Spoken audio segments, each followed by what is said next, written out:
अपने एरिया को बचाना चाहते हैं डेमोग्राफी चेंज से, तो अपने घर पे 12 अवतार को जगह जरूर दें। भगवान का 12 अवतार है, तो हम तो किसी को डराने के लिए थोड़ा ना कर रहे हैं। अगर हमें डराना होगा तो हम शेर पालेंगे। तो इनसे इतनी दिक्कत है इनको कि इस एरिया में इसके आने के बाद 11 भी आने वापस हुए। ये इतना वो कहते हैं कि हम तो अमन पसंद लोग हैं। जब अमन पसंद लोग हो, तुम्हें यहाँ आने की इतनी बेताबी क्यों है कि तुम इस तरह से मकान खरीद?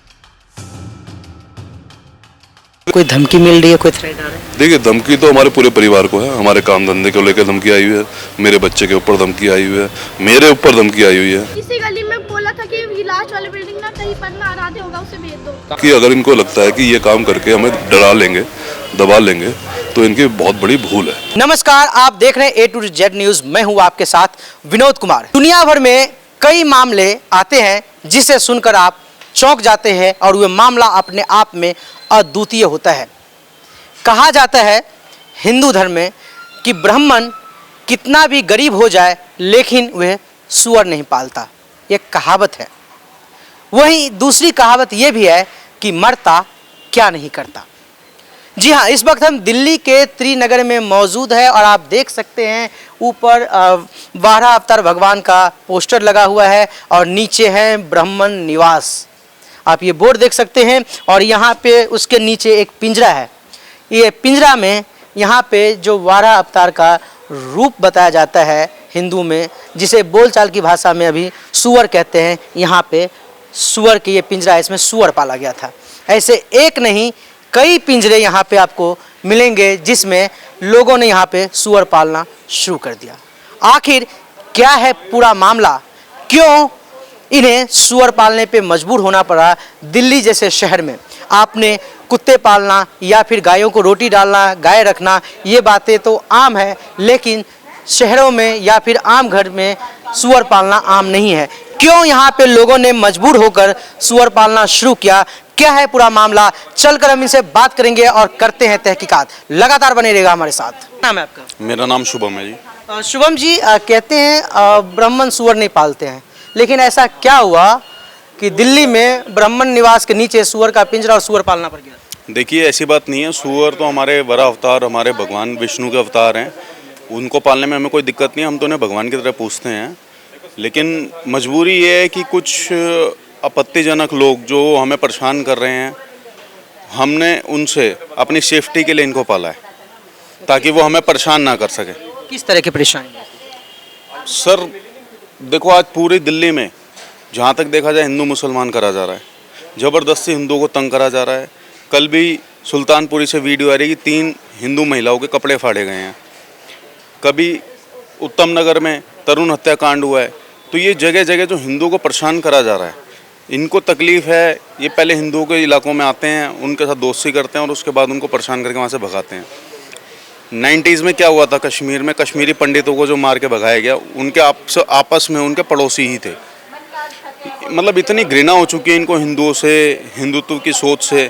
हम वो भी नहीं कहते। आज कहीं पे अगर भारत माता की जय के नारे लगते हैं या वंदे मातरम बोलना होता है तो वहाँ पे भी ये साइड में खड़े हो जाते हैं। कितनी वीडियो आती है, कल भी सोशल मीडिया पे आ रही थी कि मेट्रो में लोग खड़े हुए हैं और वो भारत माता की जय बोल रहे हैं। देखो, वो तो हमारे देश का एक नारा है, ना उसमें हिंदू कुछ कर रहे ना मुसलमान। उसमें भी इन लोगों को तकलीफ़ है, उसमें भी वंदे मातरम नहीं बोलना चाहते, भारत माता की जय नहीं बोलना चाहते।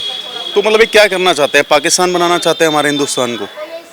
वो तो कहते हैं जिस देश में आप रहते हैं वहाँ सम्मान करना चाहिए, लेकिन वे आरोप लगाते हैं जो लोग वंदे मातरम नहीं बोलते हैं, कहते हैं उनको संविधान के तहत फ्रीडम ऑफ एक्सप्रेशन मिला है, वो अपने धर्म के हिसाब से रहने के मजहब के साथ। सर मुझे नहीं लगता ऐसा कोई मजहब है कि जो ये बोलता हो कि जिस स्थान पे आप रहते हो और वहाँ की कदर ना करो या वहाँ की इज्जत ना करो।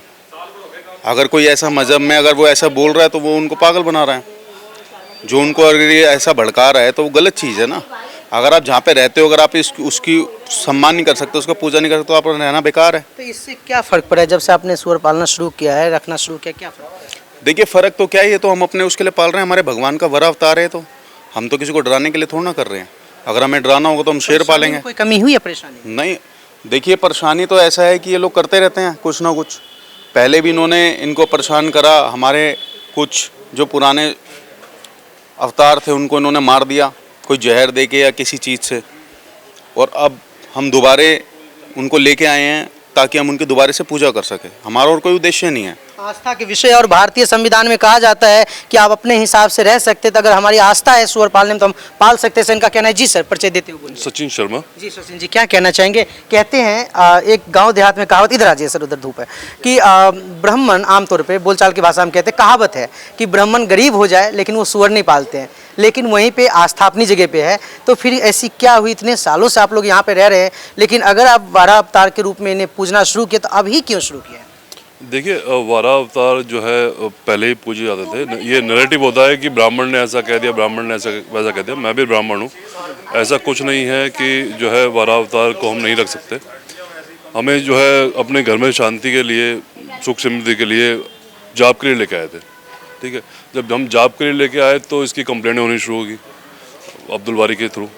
थाने में कंप्लेंट की, हाँ पड़ोसी हैं, सामने वाले हैं।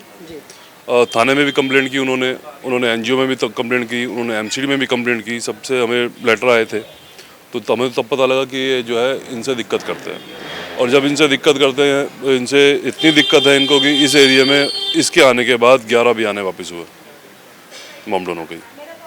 तो फिर इससे बढ़िया तो कोई चीज़ नहीं। अगर जिसको अपने एरिया को डेमोग्राफी होने से बचाना है, ना लड़ाई ना झगड़ा, 12 अवतार लाओ, ये अपने आप ही चले जाएंगे। हाँ, लेकिन ऐसे कहा जाता है कि इस्लाम में इन्हें नापाक माना जाता है, उनके हिसाब से अच्छा नहीं माना जाता है, इस वजह से शायद ऐसा हुआ हो। देखो अगर उनके किताब में क्या लिखा है क्या नहीं लिखा हमें नहीं पता, लेकिन हमने अपनी पता है। अब अगर उनकी किताब का हवाला दें तो हमारे में भी लिखा है कि जीव हत्या पाप है। बकरे कटते हैं, मुर्गियाँ कटती हैं, भैंसें कटते हैं, ऊँट कटता है, सब कटता है, गाय भी काटे खाते हैं, सबको जग जाहिर है। जैसे हमारे संविधान में कहा जाता है ना सर, जो कि सभी को समानता और साथ ही एक दूसरे की भावना को रिस्पेक्ट करते हुए को एग्जिस्टेंस की बात की जाती है, तो वहाँ पे एक दूसरे की बात को समझनी चाहिए ना। देखिए एक दूसरे की बात तो समझी जाती है, दोनों साइड से समझी जाती है, एक साइड से नहीं समझी जाती। आपको मैं वीडियोस दूंगा, आप वीडियोस चलाना। जो अब्दुल बारी जो है मीडिया पे इतना सीधा शरीफ बेचारा मासूम बन के दिखा रहा है, एक्चुअल में वो क्या है। आपको 2 वीडियो दूंगा। ग्रैब 4 में कंस्ट्रक्शन का काम कर रहा था, यहाँ गली के लोगों ने रुकवाया, गली के लोगों ने गाली गलौज करी। गली के अंदर माहौल ख़राब करने के लिए, लोगों को डराने के लिए एक लड़के को गली के अंदर डंडों से, यहीं के रहने वाले थे वो लड़का पता नहीं कहाँ का नहीं था, दिखाने के लिए हाँ उसको घर में लेके गया, घर के अंदर ले जाके मारा। उस लड़के की हालत इतनी बुरी थी कि बाहर आते हुए वो चल नहीं पा रहा था। और आपसे रिक्वेस्ट है, मैं आपको वीडियो दूंगा, आप वो वीडियो चलाना जरूर।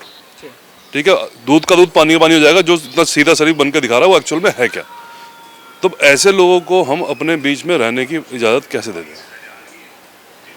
तो अभी यहाँ पे अगर बात करें मोहल्ले के छोड़े आपकी गली में जहाँ तक कितने परिवार है जो हिंदू है और मुसलमान है? देखिए हमारी गली में 12 मकान है, उसमें 3 मुसलमानों के 9 हिंदू के हैं। और वो मकान भी कैसे खरीदे गए। अब ये नैरेटिव चलाया जाता है कि हिंदू बेचता क्यों है। एक्चुअली मकान हिंदू ने बेचे ही नहीं है। अच्छा, हिंदू को जब ज़रूरत थी अपना मकान उन्होंने डीलर के पास लिखवाए।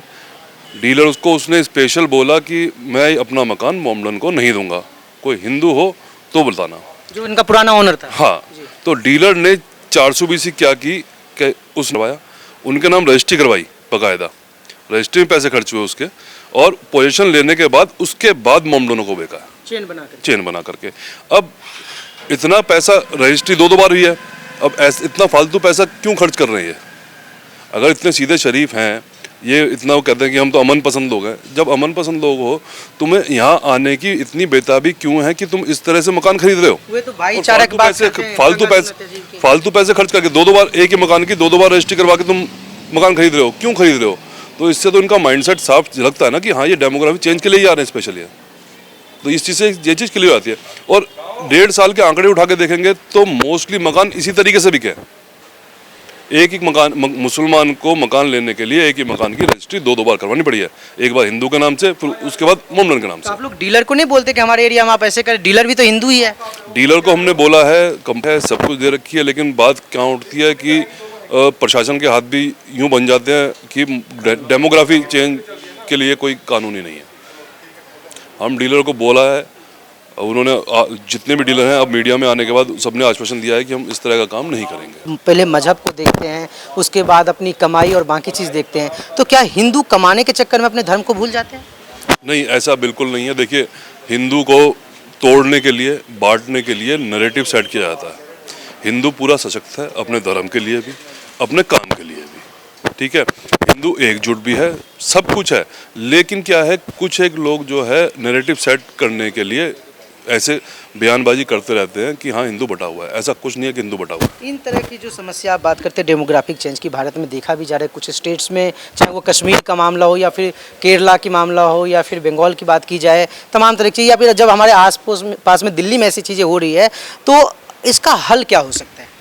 देखिए, इसका हल यही है जैसे असम सरकार ने निकाला है, हिंदू की प्रॉपर्टी हिंदू खरीदे, मुसलमान की प्रॉपर्टी मुसलमान खरीदे। इनको हमारे धर्म से दिक्कत है, इनको हमारे हनुमान चालीसा से दिक्कत है, इनको हमारी पूजा पद्धति से दिक्कत है, इनको हमारे त्यौहार से दिक्कत है।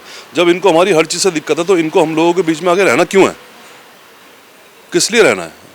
लेकिन वो तो कहते हैं कि हम भाईचारे के साथ रहते हैं, गंगा जमुना तहजीब की बात करते हैं, अमन पसंद लोग हैं, भारत में शुरू से मुसलमान और हिंदू साथ रहते आ रहे हैं, तो ये तमाम तरह के दावे किए जाते हैं ना। देखिए, अब सोशल मीडिया का टाइम है, सब कुछ आप नेट पे सर्च कर सकते हैं।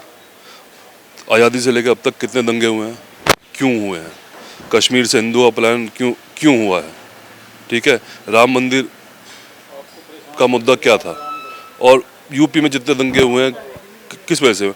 तो दंगों की एक साइड कौन सी कौम है? एनजीओ के थ्रू और चाहे पुलिस में शिकायत हो, तो किस तरह के प्रेशर बनाया जा रहा है आप लोगों को? देखिए, प्रेशर पहले तो हम पे प्रेशर बनाया था जो है प्रशासन के थ्रू। उन्होंने एमसीडी में भी कंप्लेंट की इसकी।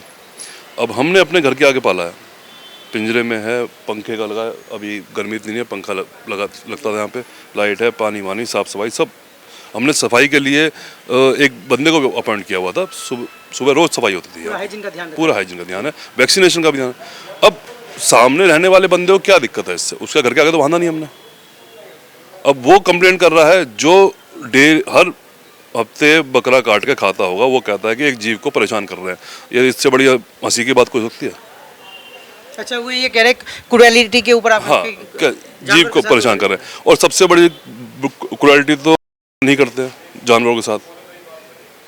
अगर आप वेजिटेरियन है तो आप एक बार क्रूएलिटी की बात कह सकते हैं, लेकिन जब आप मुर्गा मार के खाते हैं, जब आप बकरे को काट के खाते हैं, तब आप कहते हैं कि आप किसी जानवर को पाल रहे हैं। तो आप सोचिए कि आप इसमें किस तरीके से अपने आप में अपने बात पे सही तरीके से खड़े नहीं उतर पाते हैं। और ये मैं कोई अपनी तरफ से नहीं बोल रहा हूँ, ये वर्डिंग है जो एमसीडी में उन्होंने कंप्लेंट दी है, उस कंप्लेंट में ये वर्डिंग है, नीचे नाम भी है जिस बंदे ने दिया, उसका एड्रेस भी है उसके अंदर, वो भी डॉक्यूमेंट में आपको दूंगा, वो भी लगाना आप लोग। और अब नैरेटिव ये सेट कर रहे हैं कि भाई हम तो बहुत अमन पसंद लोग हैं, हम तो बहुत सीधे शरीफ लोग हैं, हमें तो कोई दिक्कत नहीं है। फिर कह रहे हैं मंदिर से भी कोई दिक्कत नहीं है। अरे मंदिर से तुम्हें कोई दिक्कत नहीं है तो हनुमान चालीसा चलने पे जो है पुलिस में कंप्लेंट किसने की थी? अच्छा, आप लोग हनुमान चालीसा चलाते तो भी कंप्लेंट? हाँ, 3 चार्जर आए हैं, उसके भी वीडियो एविडेंस है। कह रहे हैं हमें तो मंदिर से कोई दिक्कत नहीं है। अरे तुम मंदिर से दिक्कत नहीं है तो फिर तुमने हनुमान चालीसा चलने पर पुलिस में कंप्लेंट किस लिए की? उसमें क्या कंप्लेंट करा था इन्होंने? कि लाउड स्पीकर चला रखा है। अच्छा, हाँ, मोहल्ले में बाकी को दिक्कत नहीं हो रही है? बाकी को कोई दिक्कत नहीं है। तो अभी आप लोगों का अगला कदम सर क्या रहेगा? अभी आप यहाँ से जो पाल रखे थे कहाँ भेजा आपने? देखिए, जो यहाँ पाल रखे थे वो एक्चुअली मर गया था, जिसके बाद हमने मीडिया पे आके ये चीज़ बोली थी। अब दोबारा मौसम ठीक हो गया है, अब दोबारा हम इसमें लेके आएंगे। हाँ, मतलब आप ये यहाँ पे रखेंगे, ये आपने कोशिश पूरा मन बना के बैठे हैं। जी बिल्कुल। और क्योंकि ये अपने आप में अद्वितीय मामला है, शायद दिल्ली में इस तरह के अपने आप में पहला मामला, अभी भी काफ़ी ये चल रहा है मामला, और ये दिल्ली ही नहीं पूरे देश भर में अब लोग इस तरह विचार कर रहे हैं कि किस तरीके से, कहते हैं मरता क्या नहीं करता, अपने आत्मरक्षा के लिए लोग बहुत तरह के उपाय की बात कर रहे हैं। देखिए, जो सुअर है ऐसा कोई जानवर नहीं है जिससे जो है घृणा की जाए। ये तो एक नैरेटिव सेट किया गया है समुदाय विशेष के थ्रू किया गया है, क्योंकि वो इनको पसंद नहीं करता, नैरेटिव सेट करके हमारे गली मोहल्ले से उनको निकाल दिया गया। पालने वाले तो मगरमच्छ भी पालते, सांप भी पालते, ऐसे भी खबरें आती है। अब जब किसी जानवर को आप खाली छोड़ोगे, सड़क पे वैसे घूमने छोड़ोगे, जो मिलेगा वो खाएगा। लेकिन जब पालोगे आप जिसको, जो आप उसको दोगे वो खाएगा, उसकी हाइजीन का ध्यान रखोगे, साफ़ सुथरा रहेगा, बदबू भी नहीं आएगी, तो उससे नफरत करने की या उससे घिन करने की जरूरत मुझे नहीं लगता है। कोई धमकी मिल रही है, कोई थ्रेट आ रहा है? देखिए, धमकी तो हमारे पूरे परिवार को है, हमारे काम धंधे को लेकर धमकी आई हुई है, मेरे बच्चे के ऊपर धमकी आई हुई है, मेरे ऊपर धमकी आई हुई है। अननोन नंबर से कॉल वगैरह आ रहे क्या हो रहा है? मैसेज साफ क्लियर मैसेज है क्या? मेरे बच्चे को मुसलमानों के 12-13 साल के बच्चे बुलाने के लिए आते जो जानते भी नहीं। बुलाने के लिए आते हैं? हाँ, आराध्य का घर कौन सा है पूछते हुए। जब मेरे बड़े बेटे ने पूछा कि भाई क्या दिक्कत है, क्यों पूछ रहे हो, कौन हो तुम, तो उसमें 4-5 तो भाग गए। एक लड़का जो पकड़ा गया छोटा सा था, उससे जब हमने पूछा तो कह रहे जी मुझे किसी लड़के ने बोला था कि मेरे बेटे का नाम आराध्य को बुला के गली के बाहर ले आओ। और ना उसके साथ वो बच्चे पढ़ते थे ना उसे जानते थे। और ऐसे ही मुझे भी धमकी आई है, हमारा पीछा भी किया गया है। लेकिन मैं आप न्यूज़ चैनल के माध्यम से कह दूं कि अगर इनको लगता है कि ये काम करके हमें डरा लेंगे, दबा लेंगे, तो इनकी बहुत बड़ी भूल है। तो परिवार की जब बात आती है तो लोग थोड़ा सा सख्ते में आ जाते हैं, तो आपने पुलिस से इस बारे में शिकायत की है कि धमकियां आ रही है? ये सारी कंप्लेंट हम पुलिस में ऑलरेडी दे चुके हैं। और जहाँ जो थ्रेड आई थी, जो वीडियो एविडेंस है और जो नाम है, सब हम अपनी कंप्लेंट में थाने में दे चुके हैं। प्रशासन का कैसा सही है? देखिए प्रशासन अभी उस पर कार्रवाई, अभी इन्वेस्टिगेशन चली रही है, क्योंकि काफ़ी सारी कंप्लेंट्स हैं। कम से हमारी तरफ से भी जो है 10-12 कंप्लेंट्स हैं पिछले 6 या 7वें महीने से लेकर अब तक 10-12 कंप्लेंट्स हैं। तो उनकी तरफ से भी कंप्लेंट्स हैं, तो प्रशासन जो है पहले इन्वेस्टिगेशन कर रही है दोनों कंप्लेंट्स को, उसके बाद वो कार्रवाई करेंगे। तो क्या मांग करना चाहेंगे सरकार, क्या कहना चाहेंगे? देखिए मांग मैं ये करना चाहूँगा सबसे कि देखिए ये जो तरीका है, ना लड़ाई ना झगड़ा। अगर आपको दिक्कत है, अपने एरिया को बचाना चाहते हैं इन डेमोग्राफिक चेंज से, तो अपने घर पे वारा अवतार को जगह जरूर दें। इनसे घिन करने की कोई जरूरत नहीं है, ये भी जीव हैं। आप अपने यहाँ रखेंगे, जो खिलाएंगे वो खाएंगे, साफ सुथरा रखेंगे, इनसे घिन करने की कोई भी जरूरत नहीं है। जैसे परवरिश देंगे उस हिसाब से वो जीव भी आएंगे। तो आपने इन्हें सुना, और भी लोग से चलकर हम बात करेंगे और देखेंगे उनका क्या कहना है।